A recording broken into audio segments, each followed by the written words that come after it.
नमस्ते दोस्तों, कैसे हैं आप? अरे आप तो मजे में ही होंगे क्योंकि आज का विषय है सोना।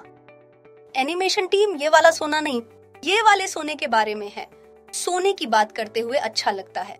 अगर मैं इसकी कुछ और बातें बताऊं तो आप कहेंगे कि क्या ये सच में हुआ था? इनफैक्ट पिछले 6 महीने में सोने ने 30% का रिटर्न दिया है। और अगर हम 1 साल के फिगर्स पर नजर डालें तो आप देख पाएंगे कि सोने ने निफ्टी से ज्यादा रिटर्न दिया है। क्या हमेशा ऐसा ही होता है? नहीं, लॉन्ग टर्म में निफ्टी सोने से ज्यादा रिटर्न देता है, लेकिन इससे सोने के प्रति हमारा प्यार जरा भी कम नहीं होने वाला है। इनफैक्ट राजा महाराजाओं के जमाने से अगर कहीं सोने की बात हो तो चेहरे पर मुस्कान आ जाती है। तो आज हमने सोने का विषय क्यों चुना है? पहले मैं आपको इसके बारे में एक प्रस्तावना देती हूँ। मैंने आपको बताया कि सोने ने 6 महीने में बहुत ज्यादा रिटर्न दिया है। इनफैक्ट 1 साल में अच्छा रिटर्न दिया है। पिछले 2 साल में अच्छा रिटर्न मिला है। मुझे यकीन है कि आप सोचेंगे अगर सोना बढ़ा है तो क्यों बढ़ा है? क्या इसके पीछे कोई कारण है? ओके, कारण तो कई है, जिनमें से मैं आज आपको कुछ 4 या 5 टॉप कारण बताने का प्रयास करने वाली हूँ। ओके, याद रखने वाली पहली बात यह है कि जब दुनिया में अनसर्टेनिटी होती है, ये अनसर्टेनिटी क्या है? जब आप श्योर नहीं होते कि एक्चुअली दुनिया में क्या हो रहा है, कुछ अजीब सा हो रहा है, यानी दुनिया में शांति नहीं है, हर तरफ अशांति है। अशांति को हम अनसर्टेनिटी कह सकते हैं। तब जनरली सोने की कीमत बढ़ जाती है।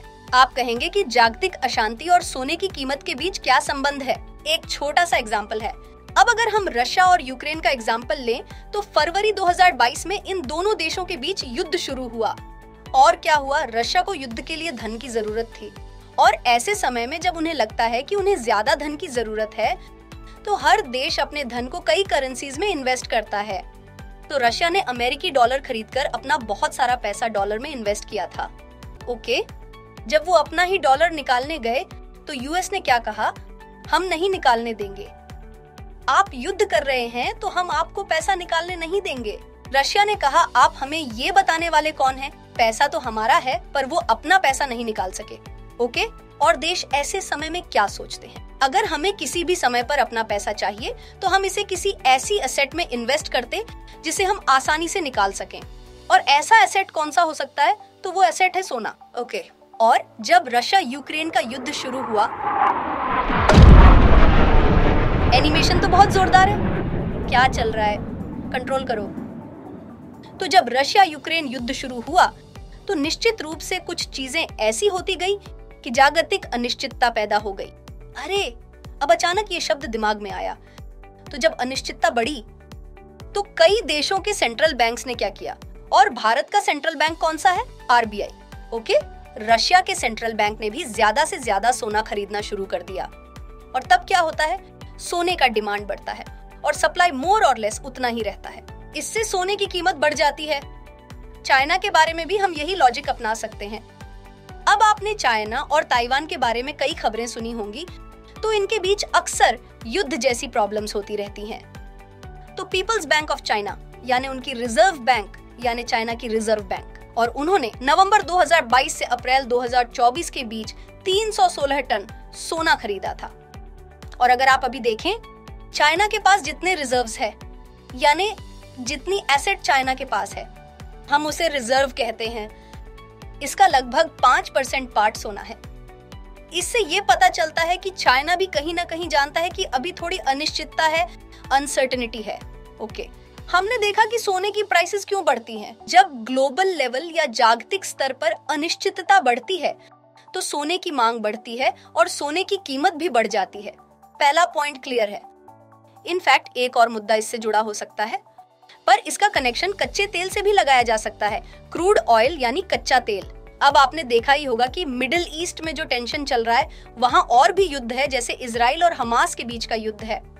आपने ईरान या इजराइल के कॉन्फ्लिक्ट्स या रेड सी के बारे में पढ़ा ही होगा। और इसके चलते क्या आप जानते हैं कि कहीं ना कहीं क्रूड ऑयल की सप्लाई चेन का क्या होता है? सप्लाई चेन क्या होती है?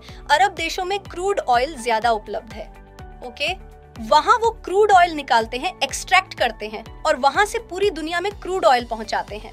अब ऐसे समय में दिक्कत क्या है? जब युद्ध चल रहा हो तो क्रूड ऑयल की सप्लाई कम हो जाती है। अगर सप्लाई कम होती है तो डिमांड बढ़ती है और क्रूड ऑयल की कीमत बढ़ जाती है। ओके, क्रूड ऑयल की कीमत बढ़ेगी। क्रूड ऑयल के दाम बढ़ गए हैं, यानी पेट्रोल डीजल के दाम बढ़ गए हैं। इनकी कीमत बढ़ने का मतलब है महंगाई बढ़ना, और महंगाई बढ़ने के कारण अनिश्चितता बनी हुई है कि अब क्या होगा। ये सब होने लगता है और फिर से सोने की कीमत बढ़ जाती है। ओके, याद रहे कि जब अनिश्चितता बढ़ेगी सोने की कीमत भी बढ़ेगी, क्योंकि सोने की डिमांड बढ़ेगी। ओके, तीसरा पॉइंट क्या हो सकता है कि अब अगर हम ओवरऑल देखें, अमेरिका जैसे बड़े देश में भी रिसेशन की बहुत आशंकाएं थीं। लोग रिसेशन से डर रहे हैं, और रिसेशन यानी कि मंदी। उनके पास सिलिकॉन वैली बैंक के नाम से एक बड़ा बैंक था, आपने सुना ही होगा। और इसी बीच वो बैंक दिवालिया हो गई, वो बैंक बैंकरप्ट हो गई। और ऐसे केसेस में क्या होता है, और क्या होता है जब कोई बड़ा बैंक डूब जाता है या कोलैप्स हो जाता है। और देखिए, जब रिसेशन का डर बढ़ता है तो सोने की प्राइसेस बढ़ती हैं। ओके, मैंने आपको अब तक 3 पॉइंट बताए हैं। मैंने सबसे पहले बात रशिया, यूक्रेन, चीन, ताइवान के बारे में बताई। दूसरा मिडिल ईस्ट का मुद्दा था, क्रूड ऑयल का कनेक्शन बताया।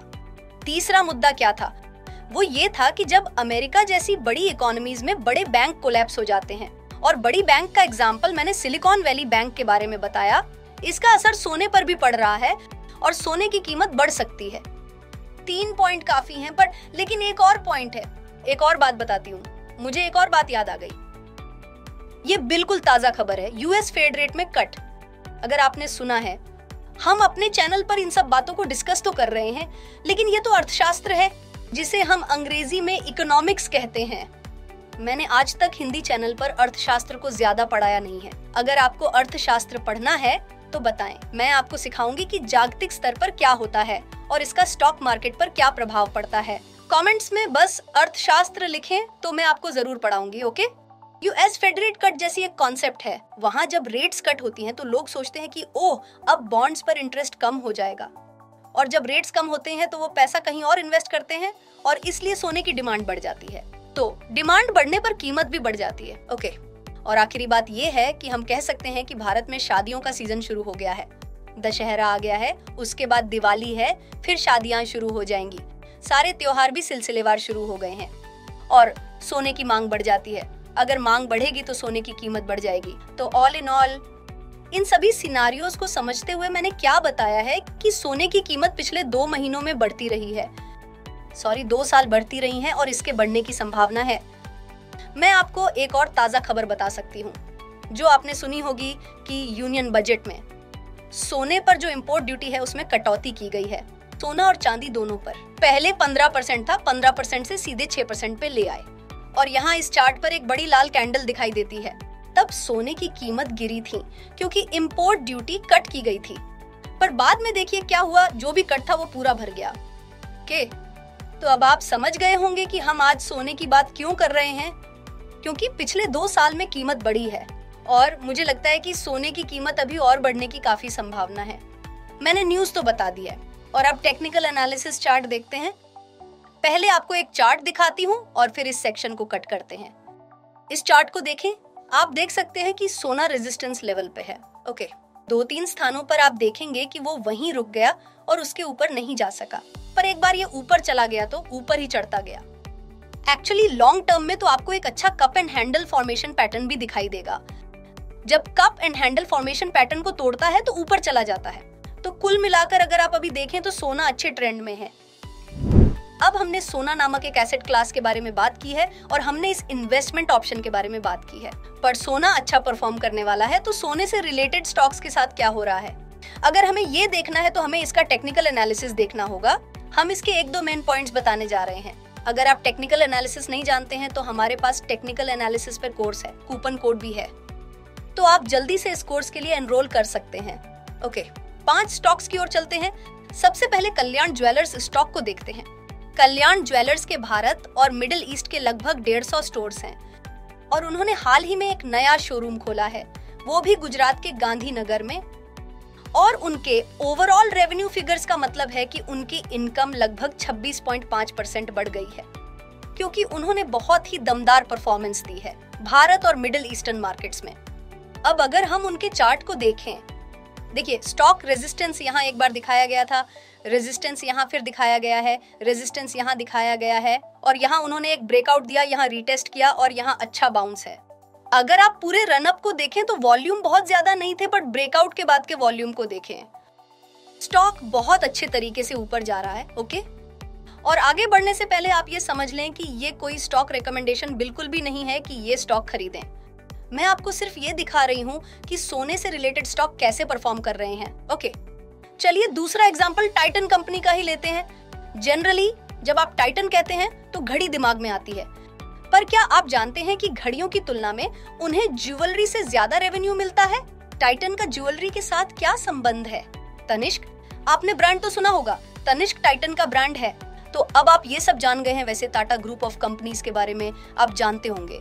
ईयर ऑन ईयर बेसिस पर यानी YOY इस कंपनी का रेवेन्यू अराउंड 11.5% बढ़ा।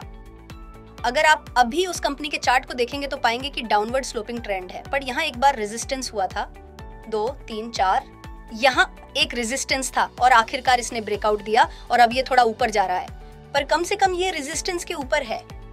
अब तीसरी कंपनी के बारे में डिस्कस करते हैं, जो है थंगमाइल ज्वेलर्स।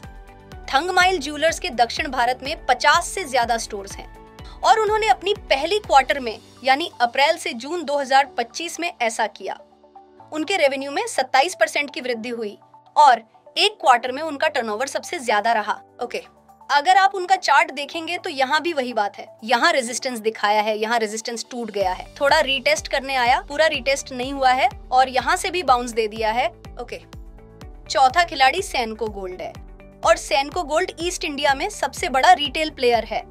ओके, और ईस्ट इंडिया में उनके 90 से ज्यादा स्टोर्स हैं और हाल ही में उन्होंने अब सेनको गोल्ड बीन्स नाम से एक नया प्रोडक्ट लॉन्च किया है।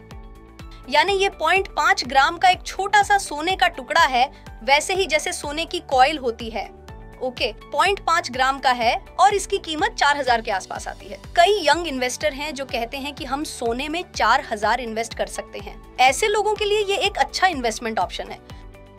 अगर आप सेनको गोल्ड के चार्ट को देखें तो यहाँ कई टच पॉइंट हैं, 1, 2, 3, 4, 5 और फाइनली यहाँ ब्रेकआउट दिया है। ये देखना इंटरेस्टिंग होगा कि स्टॉक में आगे क्या होगा। लेटेस्ट लिस्टिंग पर चलें।